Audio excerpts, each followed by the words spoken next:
Good morning. This is my review of the first part of Unit 5, Torque and Rotational Dynamics for AP Physics 1. This video covers the Rotational Kinematics part of Unit 5. Flippin' Physics! This video is a free portion of my AP Physics 1 Ultimate Review packet. If you are enrolled in AP Physics 1 this year, I definitely recommend you get my full AP Physics 1 Ultimate Review packet. Link is in the description. Billy, what is the equation for linear displacement? What is the equation for linear displacement? Does linear displacement have an equation? And I thought this was about rotational kinematics. What does linear displacement have to do with rotational kinematics? The equation for linear displacement is change in position, or delta x, which is position final minus position initial. And rotational kinematics has a lot of the linear variables we've used before, like displacement, velocity, and acceleration, only we add the word angular to those variables. It's because objects are now rotating and moving in circular paths. For example, angular displacement, or delta theta, equals angular position final minus angular position initial, just like linear displacement, only angular. Wow! Oh, look who's been studying! Yeah, wow. Thank you, Bo. No problem. Bobby, what are the 3 units for angular displacement we use? Angular displacement could be in degrees, radians, or revolutions. And we know 1 revolution equals 360 degrees, which equals 2 pi radians. Nice. Billy, based on everything we just did for linear displacement, please do the same thing for average linear velocity. Absolutely. Average linear velocity equals change in linear position divided by change in time. The rotational version of that is that average angular velocity equals change in angular position over change in time. Typical units for angular velocity are radians per second. Oh, those are what we typically use in physics. However, in common vernacular, the units are usually RPMs or revolutions per minute. Common vernacular? You could have just said Non-physicists usually use revolutions per minute. instead. Yeah, seems pretty haughty, Pretentious. pompous, Smug. highfalutin. Hoity-toity? Nah. Okay. Bobby, please convert 4.7 radians per second to revolutions per minute. Okay, multiply 4.7 radians per second by 60 seconds over 1 minute, because 60 seconds equals 1 minute, and seconds cancel out.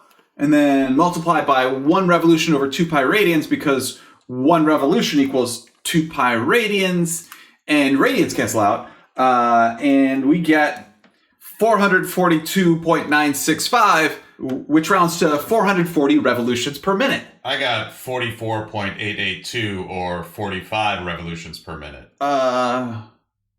You forgot to add parentheses around 2 pi, and your calculator divided by 2 and multiplied by pi instead of dividing by 2 pi. I've done that before. Yep. Yeah. We all have. Yeah. Bo, based on everything we just did for average linear velocity, please do the same thing for average linear acceleration. Average linear acceleration equals change in linear velocity over change in time. That means average angular acceleration Fishy thing. or fishy thing equals change in angular velocity over change in time. Typical units in physics for angular acceleration are radians per second squared, and In common vernacular, the units for angular acceleration are... actually, angular acceleration is pretty much always in radians per second squared, right? Yes. Yeah. Now, typically rotational kinematics involves rigid objects with shape, and the term rigid object means the object maintains a constant shape as it rotates. It is important to recognize that different points in a rotating rigid object will move in different directions, and a rigid object cannot be modeled as a point particle. The shape of the rigid object matters. Also, all the points in a rigid object go through the same angular displacement during the same time interval. All the points in a rigid object have the same angular velocity, and all the points in a rigid object have the same angular acceleration. Next, we have uniformly angularly accelerated motion. Euphysian. Yes. Okay. Let's have all three of you tell me about uniformly angularly accelerated motion. Absolutely. Okay. Sure. Uniformly angularly accelerated motion, or UFISH-EM, is similar to uniformly accelerated motion, UAM, in that UFISH-EM equations are valid when the angular acceleration of the object is constant. And all the U-Fish-EM equations are similar to the UAM equations, only they use the angular versions of the variables. For example, the first UAM equation on the equation sheet is velocity final equals velocity initial plus acceleration times time. And the first U-Fish-EM equation on the equation sheet is the final angular velocity equals the initial angular velocity plus angular acceleration times time. And then the other two U-Fish-EM equations are also similar to the UAM equations. And the U-Fish-EM equation not on the equation sheet is angular displacement equals 1/2 times the quantity angular velocity final plus angular velocity initial, all times change in time. And class, there are how many UFISH-EM variables? 5. First, I think we should include the U-Fish-EM equations Mr. P would use and not just the ones provided on the AP equation sheet. Then we can do that, right, Billy? Yeah. Okay. Well, they're there now. So, class, there are how many U-Fish-EM variables? 5. There are how many U-Fish-EM equations? 4. If you know how many of the U-Fish-EM variables, 3. you can figure out the other 2. That leaves you with one. Happy physics student. Yeah. Yeah. And remember that angular velocity initial and angular velocity final are instantaneous velocities. They are angular velocities at a specific point in time, not over a time period. And let's talk about graphs of rotational motion for a moment. Class, the slope of an angular position as a function of time graph is... Angular velocity. The slope of an angular velocity as a function of time graph is... Angular acceleration. The area under an angular acceleration as a function of time graph is... Change in angular velocity. where the area above the horizontal time axis is positive. And area below the horizontal time axis is negative. And the area under an angular velocity as a function of time graph is... Change in angular position. Angular displacement. They're the same. Now, an object moving along a circular path moves through an angular displacement. However, it also moves through a linear distance. That linear distance is called arc length. A typical symbol for arc length is lowercase s, and arc length equals radius times angular displacement. Because arc length is a linear distance, the base SI units for arc length are meters. Clearly, it could be in any other linear unit like kilometers, centimeters, gigameters, furlongs, feet, angstroms, fathoms, light years, or parsecs. But really, we usually just use some form of meters. But please do what I just did, only for angular velocity. Sure. An object moving along a circular path has an angular velocity, however, it also has a linear velocity. That linear velocity is called tangential velocity because it is always directed tangent to the circular path, being traced out by the object and perpendicular to the radius. The symbol for tangential velocity is v sub t, and tangential velocity equals radius times angular velocity. Because tangential velocity is a linear velocity, the base SI units for tangential velocity are meters per second. Clearly, it could be in terms of any other linear units over time units like kilometers per hour, miles per hour, gigameters per fortnight, light years per century, or parsecs per shake. But really, we usually just use some form of meters per second. Bobby, please do what I just did, only for angular acceleration. Okay, an object moving along a circular path has an angular acceleration.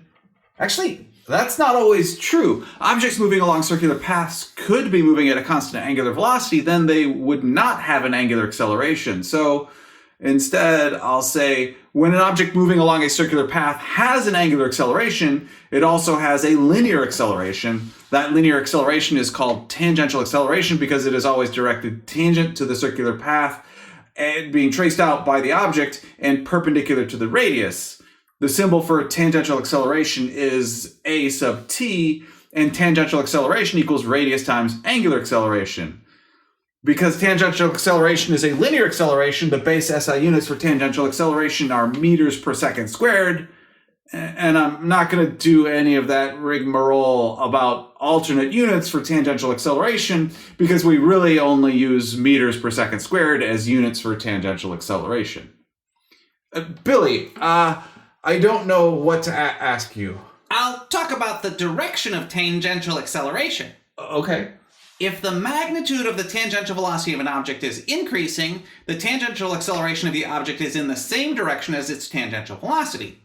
If the magnitude of the tangential velocity of an object is decreasing, the tangential acceleration of the object is in the opposite direction as its tangential velocity. If the magnitude of the tangential velocity of an object is not changing, the tangential acceleration of the object is zero. The object has no tangential acceleration, and the object has no angular acceleration. We should probably mention that in order to use each of these three equations relating a linear variable to a rotational variable, the rotational variable needs to be in radians.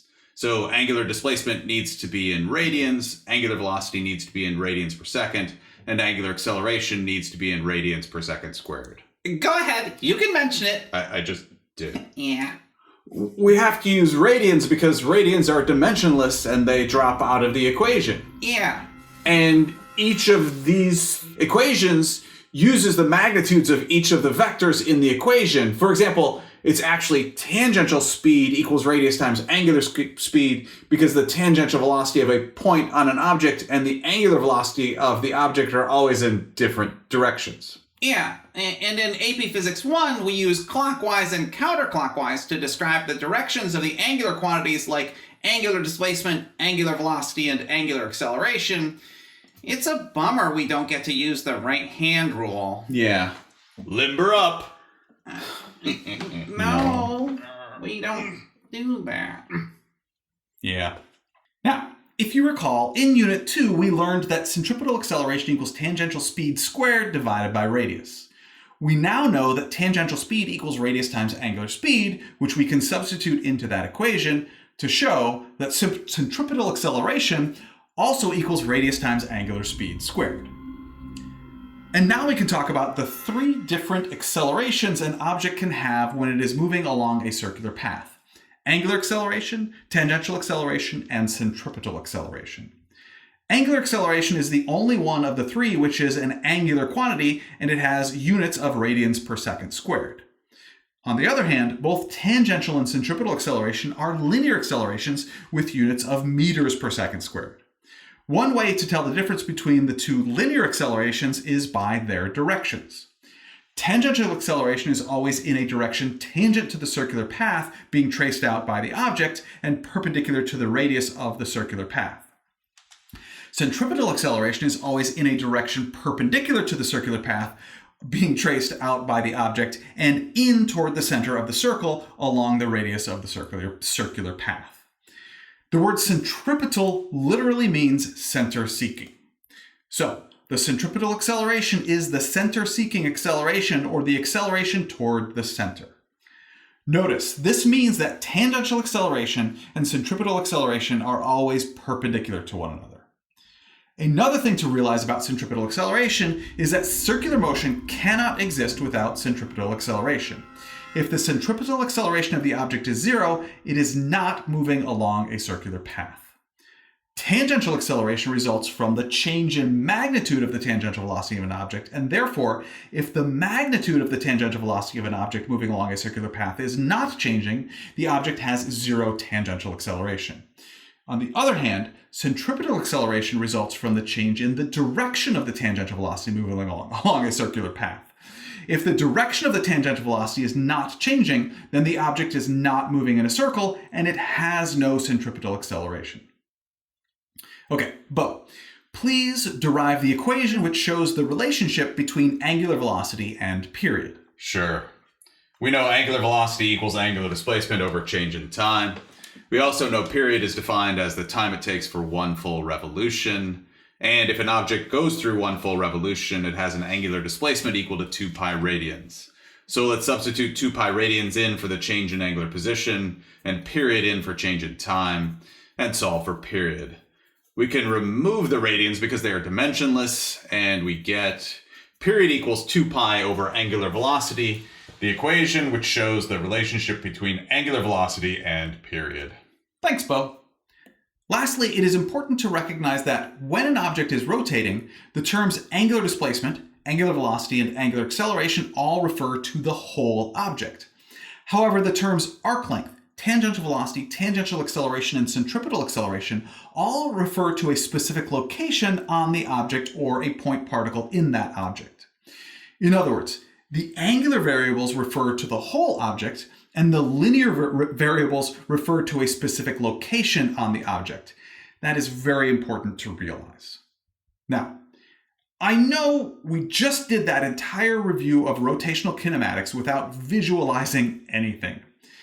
What I have decided to do this time is, rather than interspersing the visualizations throughout the video, I am putting all of them into a separate condensed video. Believe it or not, consolidating all the visualizations into one continuous lesson will be more efficient with your time, and it will all make more sense that way. Trust me. Thank you very much for learning with me today. I enjoy learning with you.